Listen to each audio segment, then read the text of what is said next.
It is the longest, loudest argument in modern history, a fight that outlived revolutions, toppled empires, bankrupted superpowers, and split the world in half. For over a century, capitalism and socialism weren't just economic theories, they were battle lines. Behind every patriotic speech, every worker uprising, and every proxy war, this debate shaped the world we live in. But there is one truth that no ideology influencer will ever tell you. Neither system worked the way the textbooks promised. Not once, not anywhere. And when the pressure hit war, famine, inflation, the truth revealed itself with brutal clarity. Welcome to Paper Empire's history. Today, we move beyond ideologies to look at the real history of money and power. If you are ready, let's dissect the operating system of the modern world. The story begins long before these words were even invented. For thousands of years, the economy wasn't really an economy. It was survival. Monarchs claimed divine right, landlords owned everything, and peasants produced just enough to avoid starving. It was a zero-sum game. If one person rose, another fell. Then, the Industrial Revolution blew the world open. Late 1700s, Britain was a pressure cooker of coal, iron, and capital. Machines replaced muscle, and a new power emerged. Private capital. For the first time, individuals could invest, risk, and own at a scale previously reserved for kings. Productivity exploded, but inequality also widened faster than history had ever seen. Cities choked on smoke. Children worked 12-hour shifts. No matter how ugly it was, one fact was undeniable. Capitalism was the greatest wealth-generating machine the world had ever seen. This is the moment socialism was born. Not as a utopian dream, but as a desperate reaction to this brutality. Writers like Karl Marx looked at the factory floors stained with sweat and blood and concluded the system itself was the crime. To them, capitalist wealth was nothing more than stolen labor. The theory was clean. If profits were shared, if production served human needs rather than private gain, exploitation would end. It sounded fair, but theory is one thing, real life is another.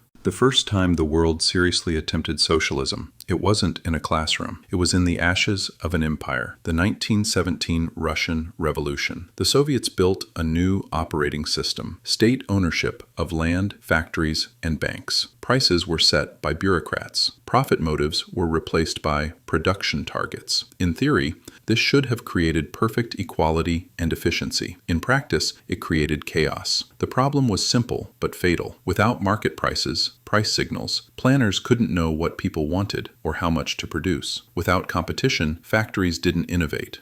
Without personal reward, workers had no reason to exceed the minimum. Shortages became normal, waiting in lines became a culture, and agriculture, the backbone of the Russian economy, collapsed. Yet, something strange happened. Despite its failures, socialism remained seductive. Why? Because capitalism wasn't looking too good either. By the early 20th century, capitalism had delivered immense growth, but also wild instability. Trusts dominated industries, and speculation ran rampant. The system was great at creating wealth, but terrible at distributing it. This imbalance detonated in 1929. The Great Depression wasn't a recession, it was a global economic heart attack. Banks collapsed. Unemployment hit 25%. To millions of observers, capitalism looked not just flawed, but fatal. By the 1930s, the world faced an uncomfortable truth. Neither system worked as advertised. Socialism promised equality, but delivered scarcity. Capitalism promised prosperity, but delivered collapse. Then came the moment that changed everything. World War II. The war tested every major economy under maximum pressure, and when the war ended, the scoreboard wasn't ideological anymore. It was GDP, infrastructure, and living standards. From 1945 to 1991, the world became a giant laboratory. On one side, the Soviet bloc, central planning. On the other, the West, regulated capitalism. The results were painfully clear. The Soviet Union could build rockets, but it couldn't produce a decent refrigerator. An economy without price signals drifted into absurd inefficiency. Capitalism, however, adapted. Learning from the Great Depression, governments introduced deposit insurance, antitrust laws, social security, and unemployment benefits. Capitalism didn't become fair, but it became survivable. It learned from its mistakes, and that adaptability became its ultimate weapon. When the Berlin Wall fell in 1989, the debate seemed settled. The Soviets weren't defeated by bombs. They were defeated by empty shelves and broken incentive systems. A system system built to transcend market chaos collapsed under the weight of its own rigid planning. But capitalism's victory lap didn't last long. The Cold War ended, but the economic contradictions didn't. In the 1990s and 2000s, the system evolved again. Finance exploded, global supply chains wrapped around continents, and credit flowed like water. Inequality returned on a scale reminiscent of the Gilded Age. The 2008 financial crisis hit like déjà vu. Capitalism's instability had never disappeared. It just wore new clothes. When we step back today, the truth is almost embarrassingly simple. No major economy today is pure. They are all hybrids. Look at Scandinavia, often labeled socialist, but they have free markets and global corporations. It is simply capitalism with guardrails, balanced by strong social protections. Look at China, the most fascinating case of all. Beijing calls it socialism with Chinese characteristics, but in reality, it is state-directed capitalism. Private firms drive growth. The state controls strategic sectors. Markets are allowed to flourish, but only as long as they serve national priorities. When systems meet real human behavior, ambition, fear, laziness, creativity, no theory holds up cleanly. Under pure capitalism, greed becomes innovation, then exploitation. Under pure socialism, equality becomes unity, then repression. In the market, power concentrates through money. In a planned economy, it concentrates through politics.